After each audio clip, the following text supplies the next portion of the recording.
Hello, hope you're all doing well, having a great week so far.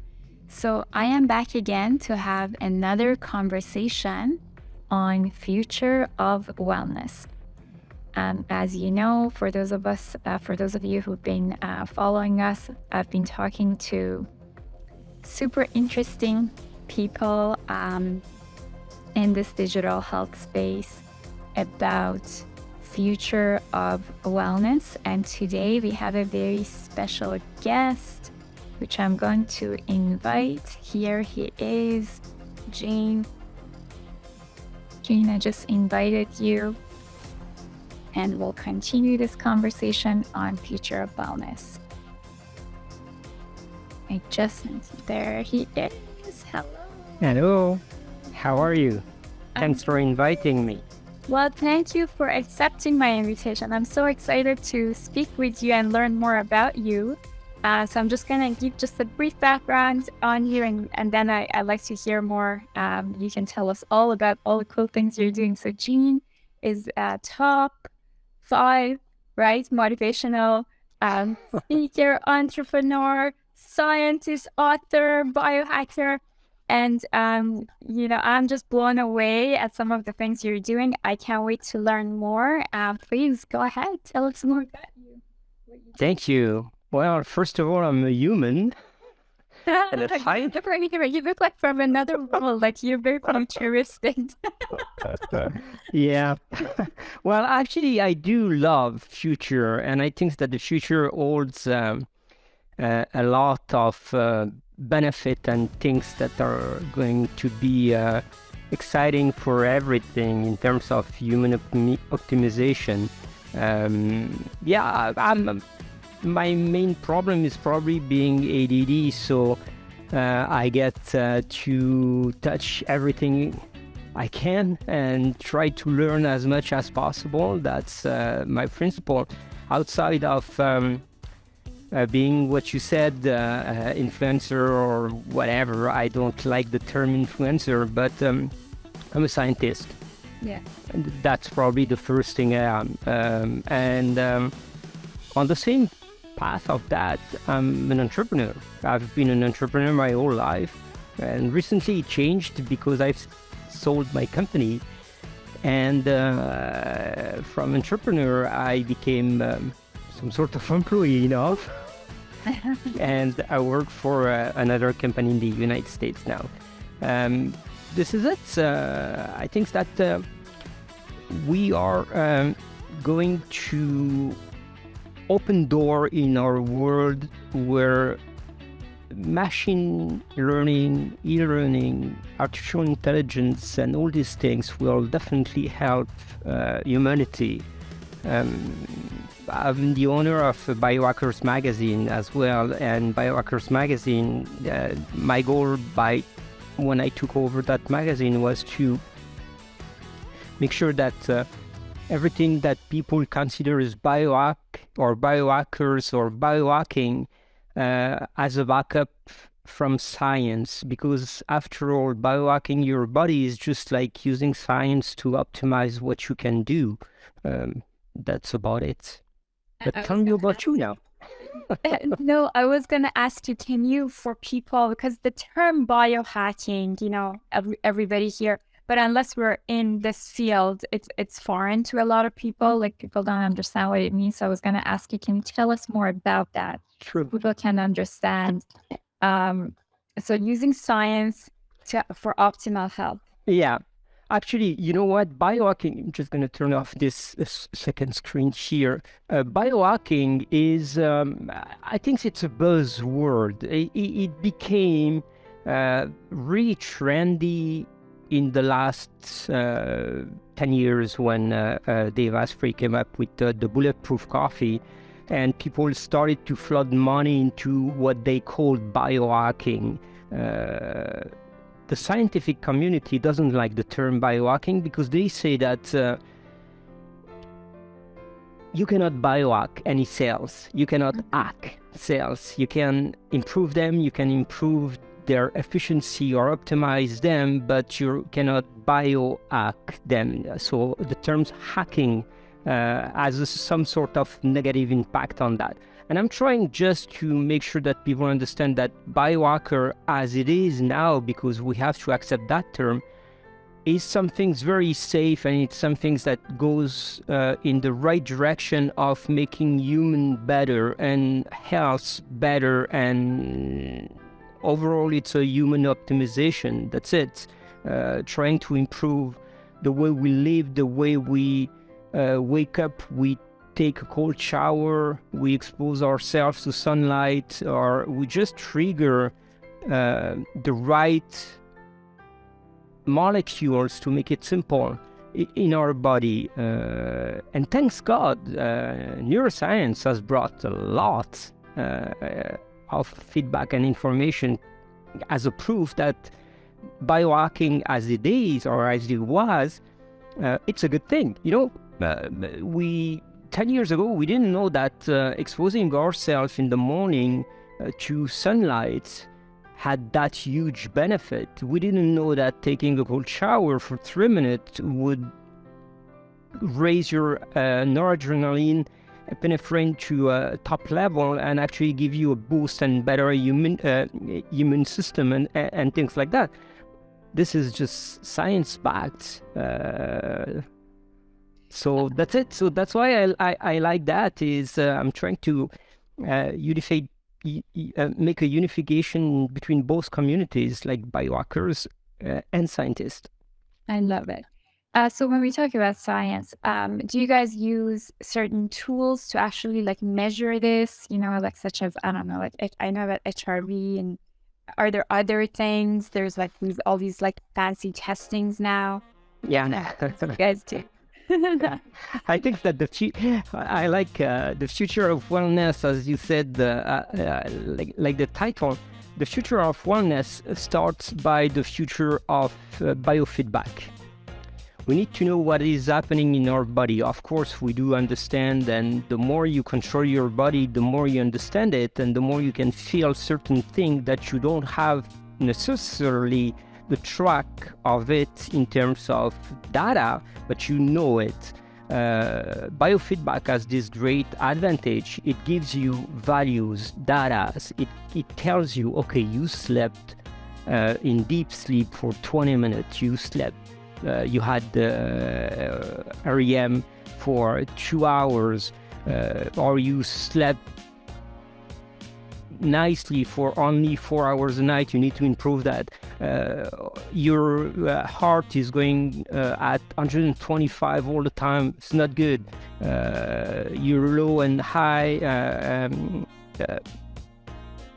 breathing are not proper. So those feedbacks are very important. They're basic. You can go deep into science into that and use everything, and then you can make measurements of any expression of your genes.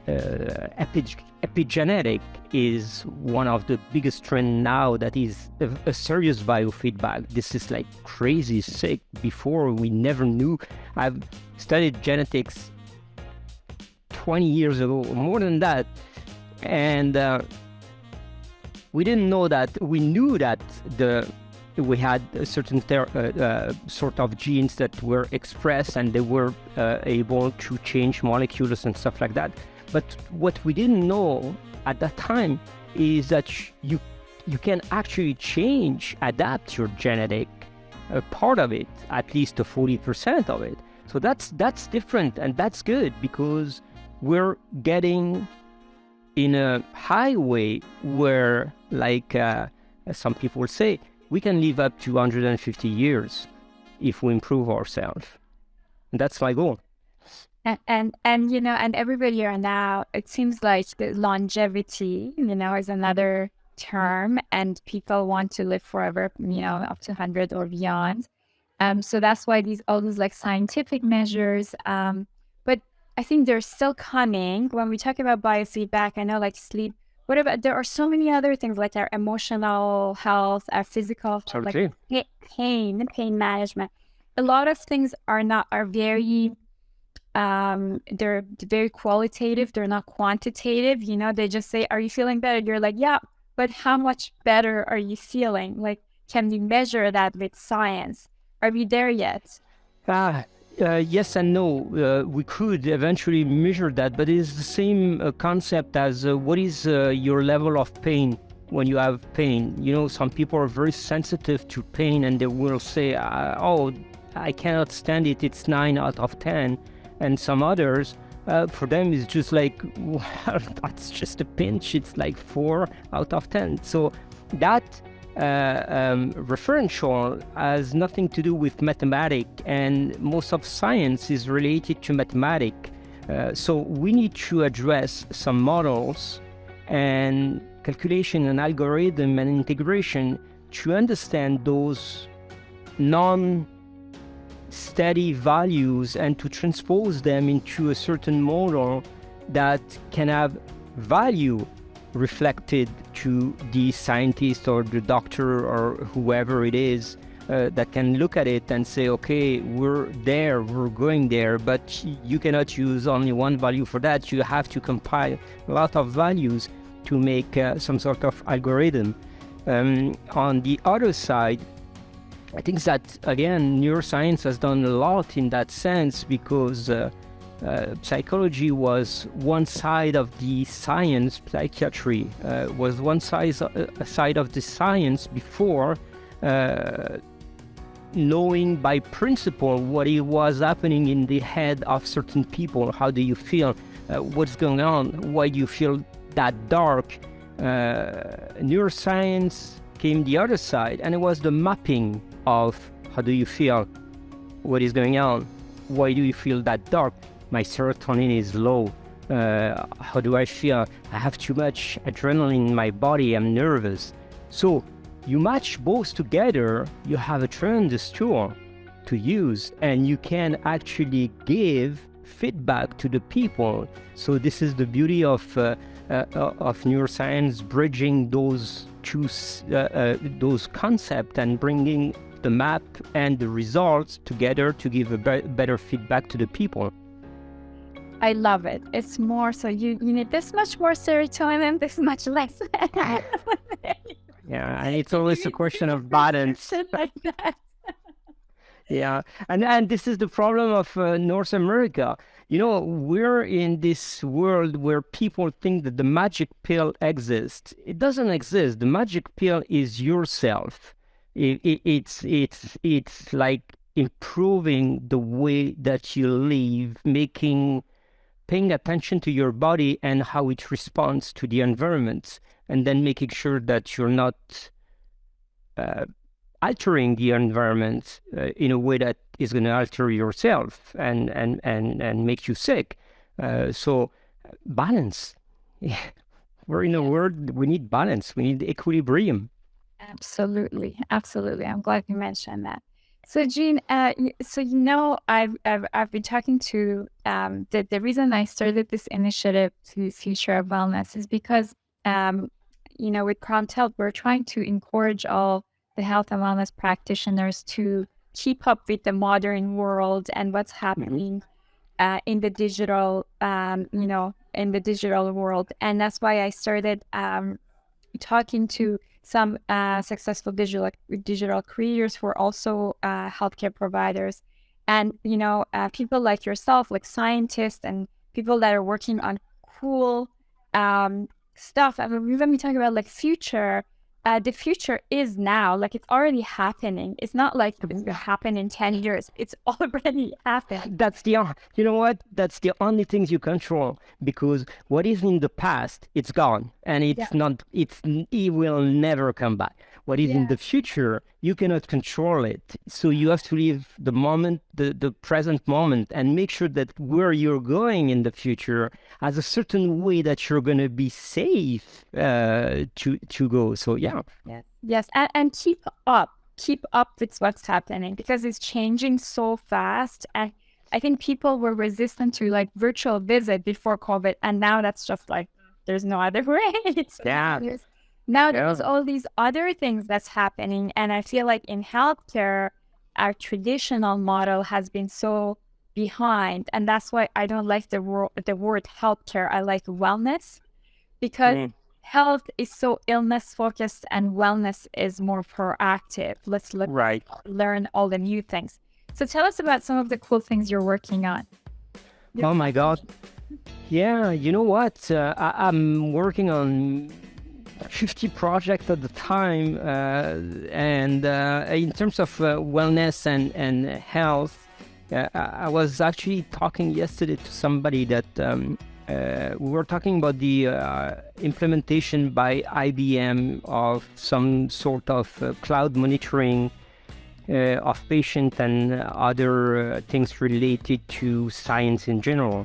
So I'm working on cool stuff in terms.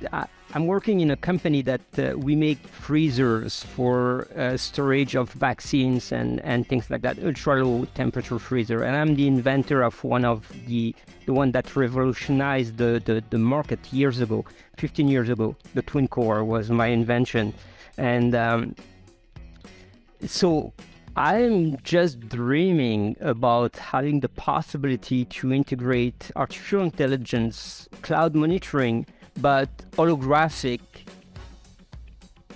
capabilities to the technology of tomorrow. So imagine patients and people locked down in certain circumstances with no ability to talk to anybody because they're alone, they're old most of the time, they don't have anybody. Instead of having a Zoom video or whatever team or whatsoever, or Instagram Live, for example, having the same system IBM is implementing now to assist these guys to get the right medication or help for their health, but on a virtual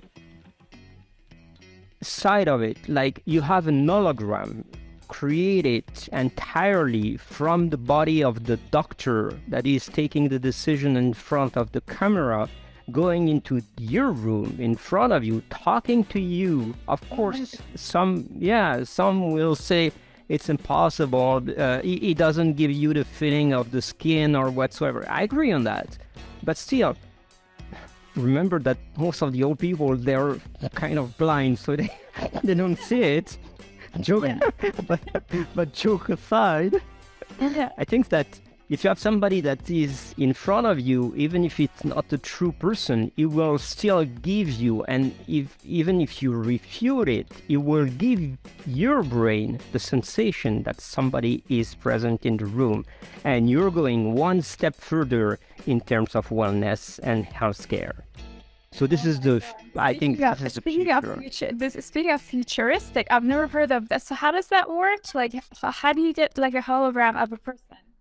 Well, look at these guys. They do concerts. They are not even present on a scene. It's an hologram that is singing, and they're in a room somewhere, and it's the representation of these guys, these singers that is there.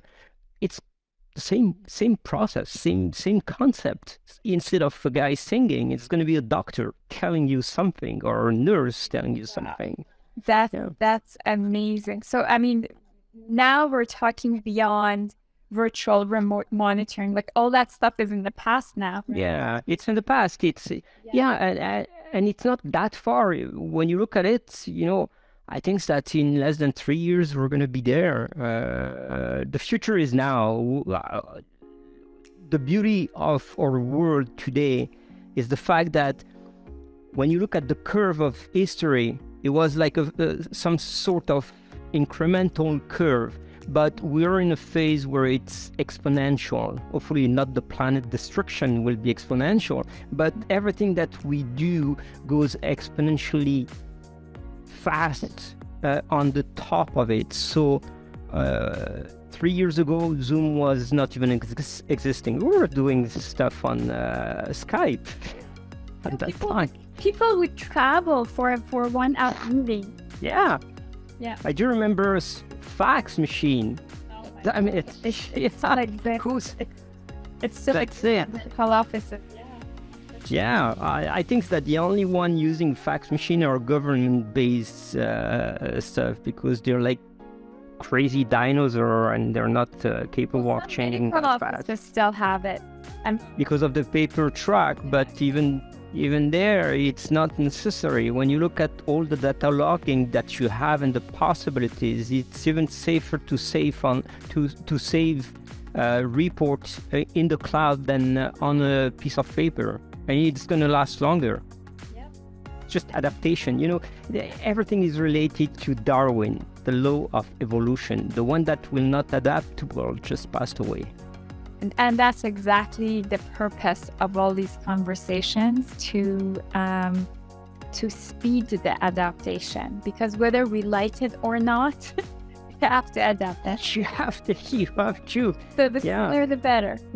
Yeah, you've seen on my LinkedIn profile is innovate, create, or disappear. There is no choices. You have to go further and further. You cannot stop. Like if it's the same as being on a bicycle. You stop, you fell. But I hope everyone could think like that. I think our healthcare model is still like, it's one of those industries that there's a lot of resistance to change, right? Like people even like are resistant to be on like even Instagram, never mind like the future stuff we're talking about. That's the fun. I think that's the funny things of our society. Who wants to change? Yay! Who's ready for the change? No one. So it's always the same, people are they like to talk, but you don't see them on action. And as you said, resistance to change it's just coming from some sort of corporate structure in their job that they apply in their own life. I'm not like that. Well, you're more like you live in the future. I didn't know. I was sure if you're a real fan or not until I know. I'm a cyborg. Oh my God. Who is this person? Well, I still got the COVID with 2 shots of vaccination, so I'm probably human somewhere. But you're doing good now. Okay. Thank you. Tell us about so you tell us about the company you're working on, and then the Biohacking Magazine. What type of things? Because you do so many different things. Like well, I have many hats. So my main I would say communication company is Cyborgmedia, and I have Cyborggainz, which is the human optimization program where you can train, and there is an application that is supposed to be live in a moment or another today, where you can get workouts and stuff like that. So it's neuroscience applied to sport. Just explaining people in that type of application that when you use your brain the proper way, you improve your performances in a way that you cannot even imagine. And one simple fact is anybody that does sport, when he goes like, I can't do that anymore, I'm just at the top. You're at 40% of your capacity, and it's just a reflex coming from your reptilian brain. If you go over that reptilian brain and you shut it up, you can go further and you can improve your performances. So this is Cyborggainz. Then I have Biohackers Update. I work with a team of serious biohackers there and contributors, and we're trying to provide people with tools how to optimize their life, their health, their wellness. It is about meditation up to sport training or faster reading, faster learning. We have Ben Greenfield on the cover of our magazine coming up in 5 days. A big hit for this year. So this is one side. And the other side, I'm working for a listed company on the New York Stock Exchange market, INTT, Intest Corporation, and I'm their managing director there for the biomedical business. I'm trying to put my brain in creative spaces and to bring this world of scientist kind of boring time, I would say. Some creativity and some fun, some things differently. I have my own style in that field. People like it or not, I don't care. I do it. Well, we need people like you to disrupt. Absolutely. I guess so. So you moved from Montreal to Boston, and you're in Boston now? Yeah. No, I'm in Montreal today, but I'm moving to Boston, and I'm actually in between Montreal and Boston most of the time because I have a daughter going to school, and she must finish her school before she wants to go to university in the United States. So anyway, it was on her track. But for me, it's different, and you know, this is the thing. When you move from one country to the other, I was born in France. My parents are Italian. I moved to Canada. I started my first company. I was 23, and I've lost, I've won. I went everywhere. We are part of this universe, and the country you are in doesn't change anything. Absolutely. I love it. Well, I have so much to learn from you, so I'm Interesting for me. I find it very intriguing. So, and then you have this podcast, Plan B, and what is that? Yeah, No Plan B podcast is because in life there is no plan B. When you start by having a plan B, it means that you're not sure of what you're doing and you're trying to find excuses for not doing it. So I made that podcast the same way with the same title, No Plan B. And No Plan B, I invite guests to talk about the future of science, the future of biohacking, the future of health and wellness and everything related to this. And it's interesting because we can go from Dr. Porter talking about meditation to Zab Zafolin last time talking about psychedelics. And I think that there is space for everything. There is space for improvement on everything.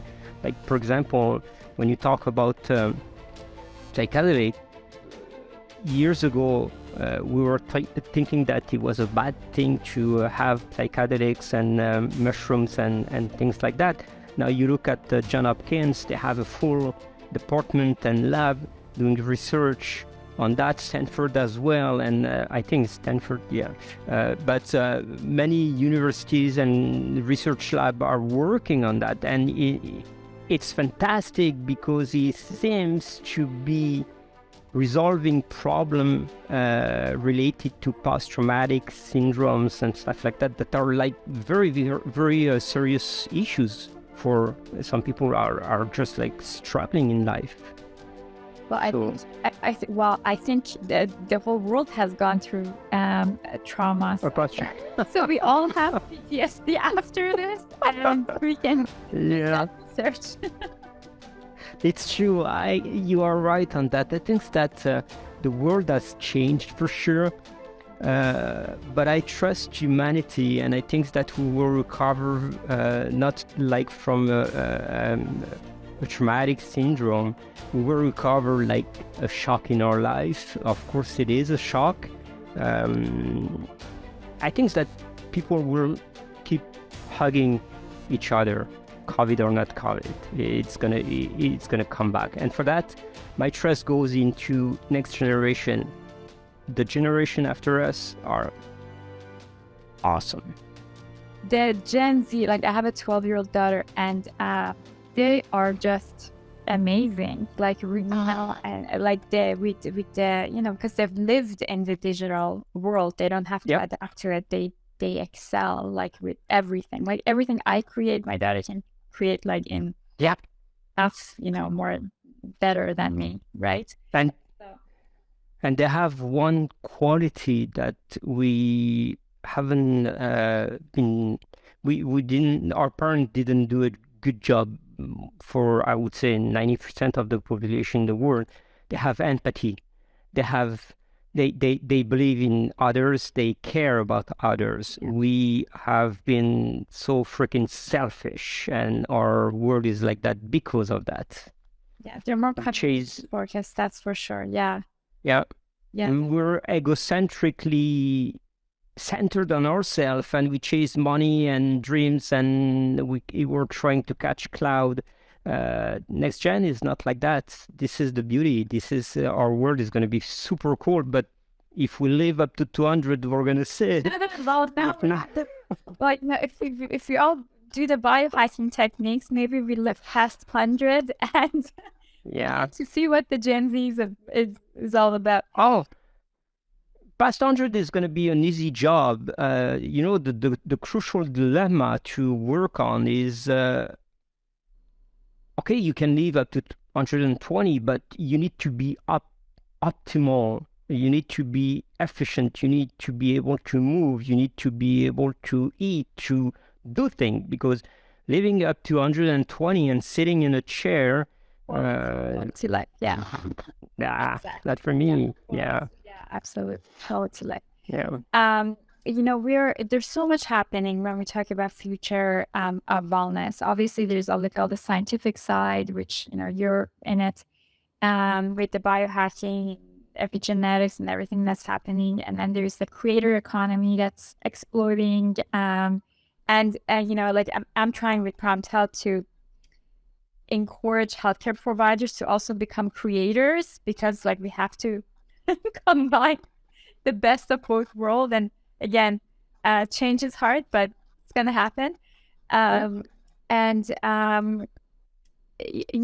What is your I guess advice or take on everything that's happening for the wellness community, for in terms of how do we move forward in this direction of future from someone who's already excelling and is there?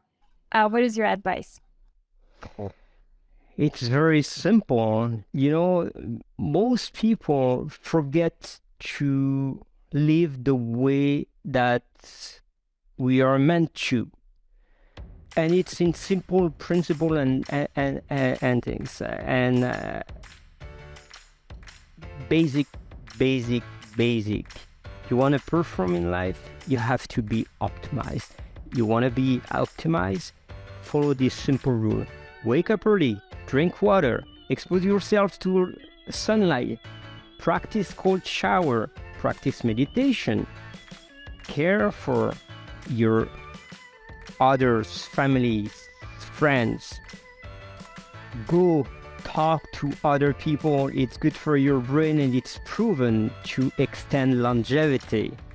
And then contribute to make this world better. Don't chase your freaking egocentric.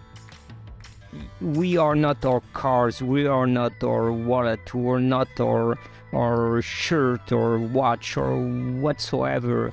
We are human, and take out all this materialistic stuff.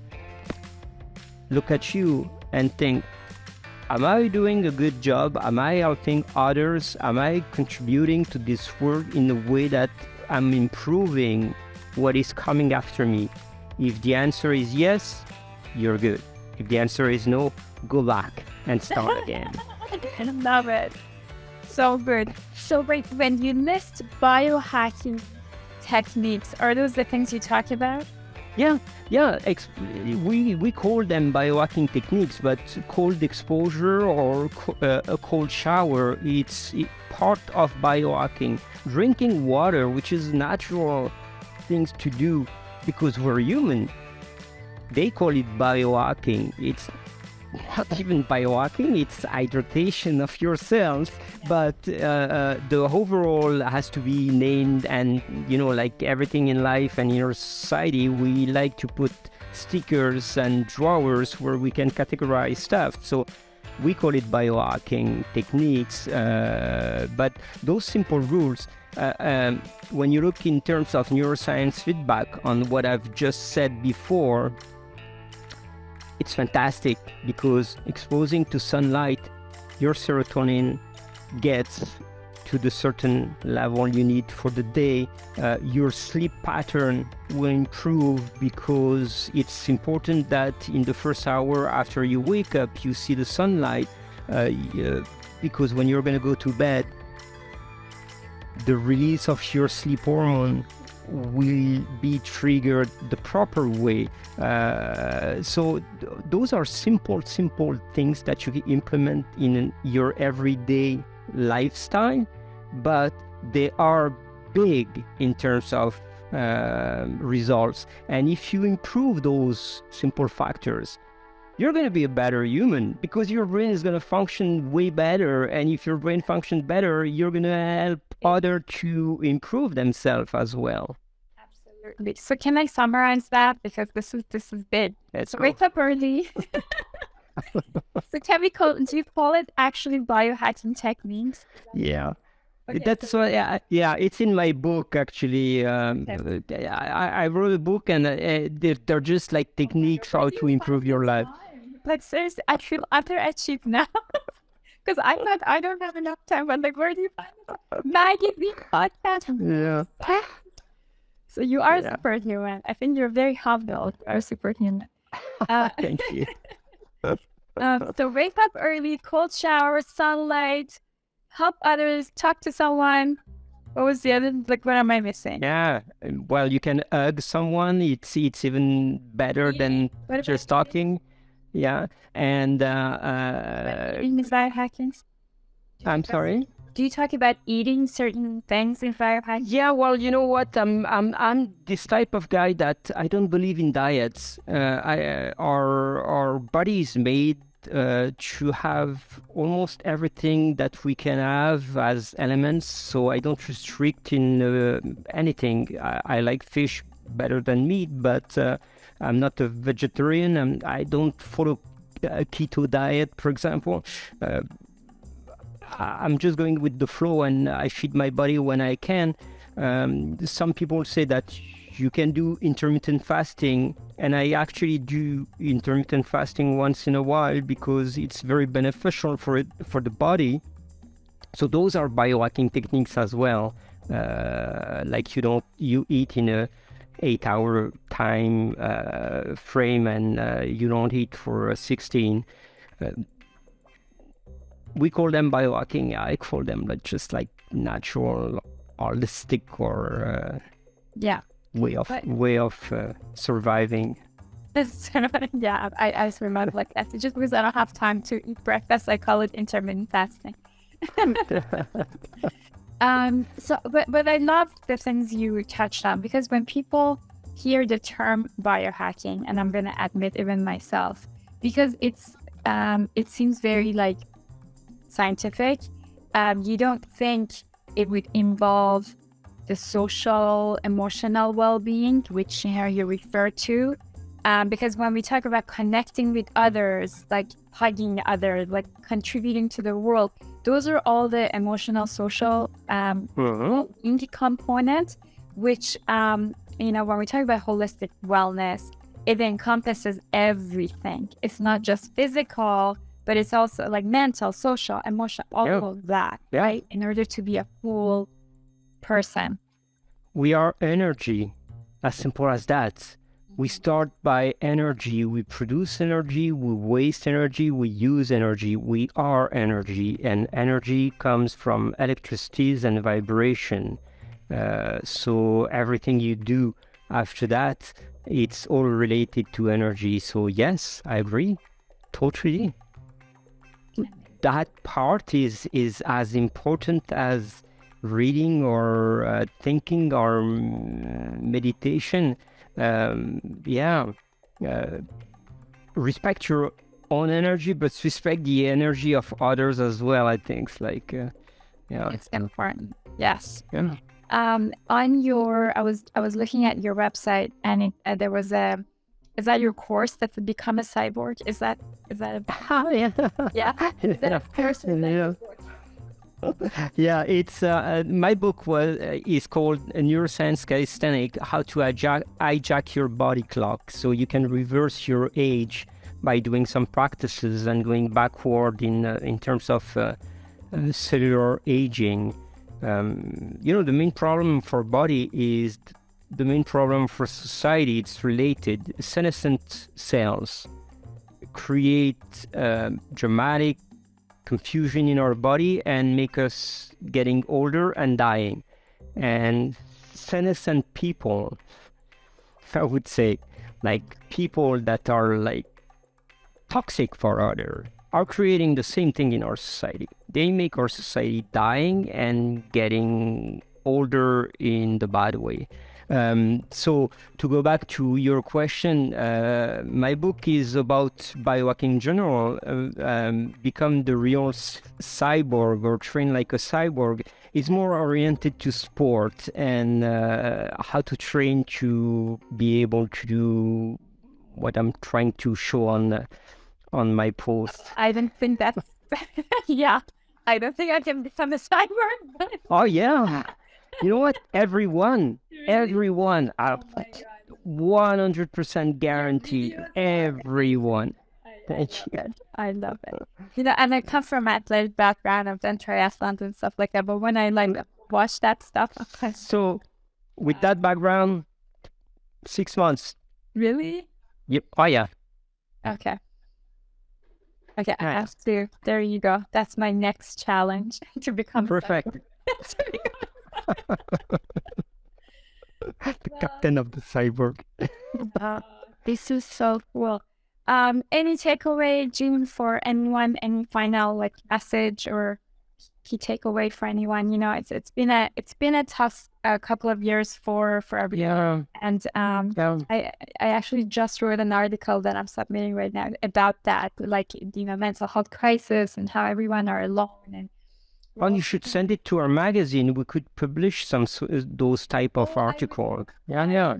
And sure, I will send it to you right after. I would love that. It was about it's actually, it's a cool story. It's about my TikTok journey in the past month where I gained 23,000 friends that showed how people are, and my information that I was sharing, the videos I was sharing was mostly about wellness and mental health, and I held some live conversations on how everyone are lonely, but they think they can resolve it themselves. So everybody are seeking self-help, but they don't really know what the self-help solutions are. So they're and they doing anything about it. They don't know where to start either. Yeah. Okay, I'll send it to you. I was just gonna.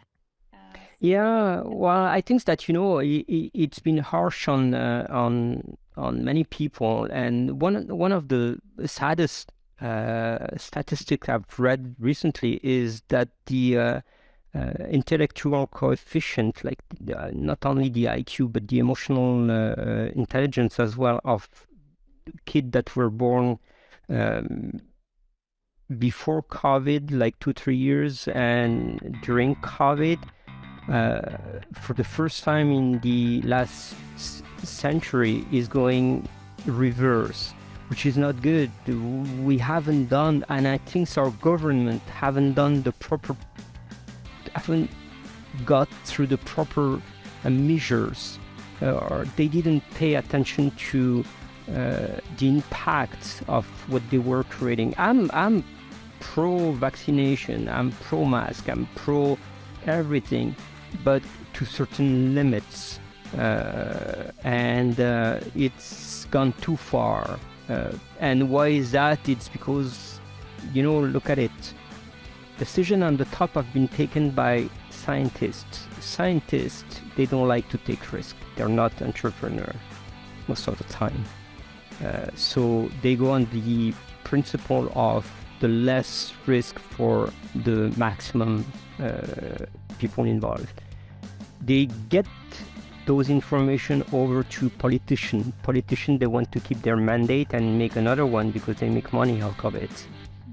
This is why we went that far and so wide. But the impact on these kids and this teenager that requires social interaction, we're going to call them the generation COVID because they didn't graduate. They didn't have the opportunity to graduate like everybody else. What is the value of their diploma? This is the question I'm asking for the society of the future. This is sad. This is sad. However, let's be positive. We are strong. We are human and we have huge capabilities. We have the capability of resilience and we have the capability of going over things. So we just have to keep our focus where we want to go and consider these 2 years that have passed as an experience that we learn from. It's hard to say, it's hard to accept that way, but we have no other choices for now. So exactly. Let's do it. And I think, and I think one takeaway, everybody are like, oh, when is this going to be over? When are we going to go back to normal?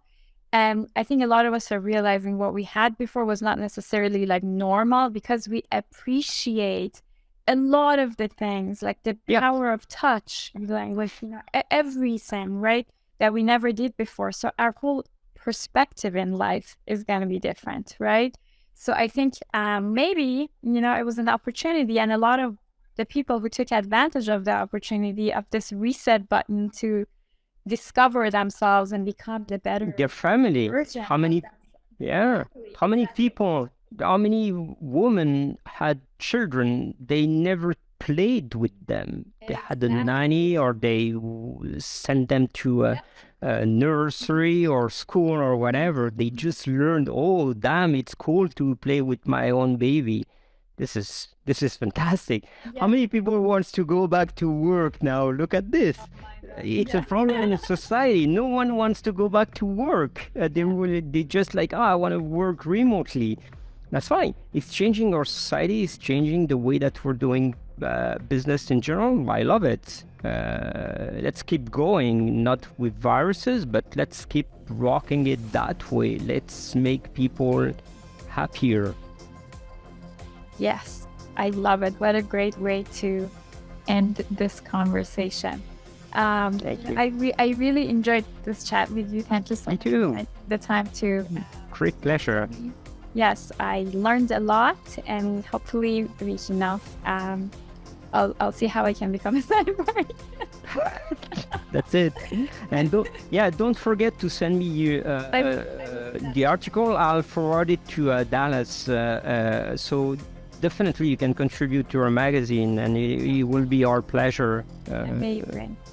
Thank you so much. You are. Thank you. Thanks everyone for watching as well. Thank you. Thank you. Have a bye. Bye. Yeah, you too. Bye.